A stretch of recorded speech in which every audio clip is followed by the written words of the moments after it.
Pwede mo na siyang patayin sa remote gamit to. Pagpatay mo, ayun, namatay. Nag-alarm na.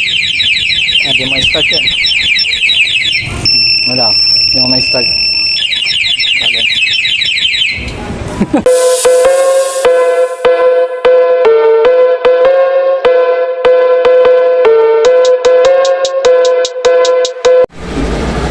Ayan, magandang tanghali. Ito, natapos na rin.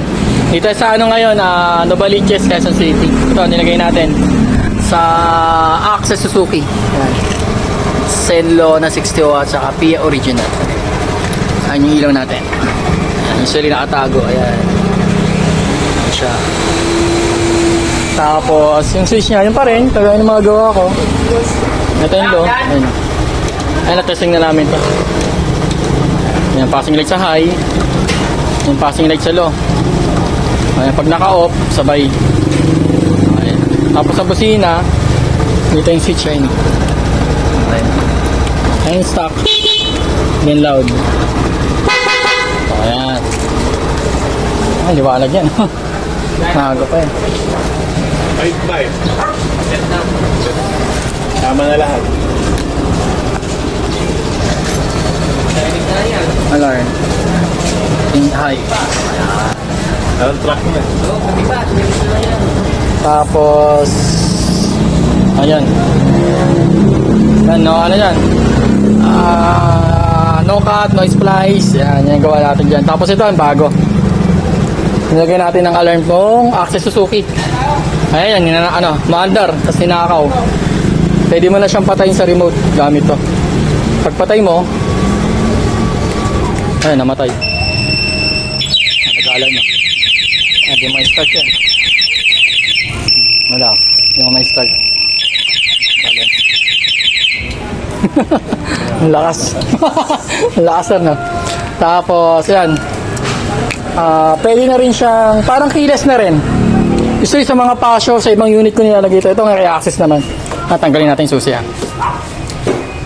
Tapos ngayon, i-start natin siya gamit tong anti-tap alarm. Two-way alarm. Gana na siya.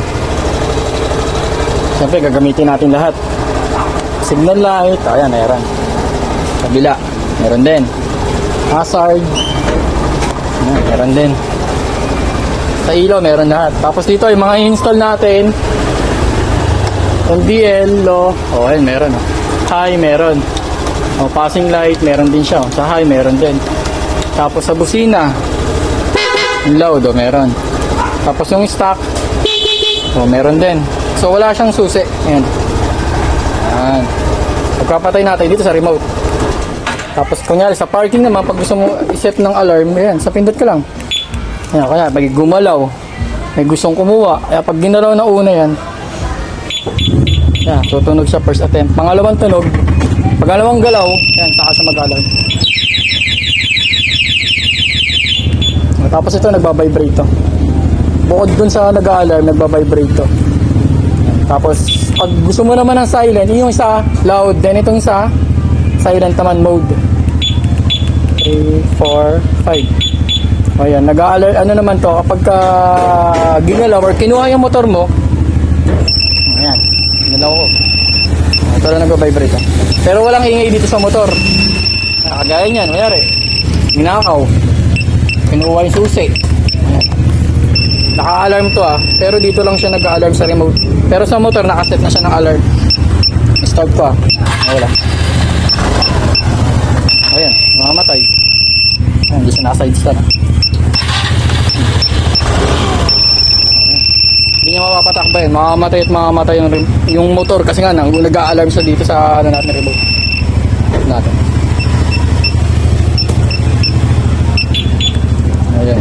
Tapos nakakonect kasi yung ano nito, yung ginawa ko sa side stand. Usually di ba pag maandar ka, pag in-start mo siya, pag binaba mo tong side stand, mamamatay ito. Diba? Namatay. Naka-on siya pero matay. Diyan nakatap yung kill switch ko. Side stand. Tapos ano pa ba yan? Sa parking ka, 100 pesos yung motor para pares kayo. Ikaw may remote. O ano mo lang, malalaman mo na kung nasa na yung motor mo.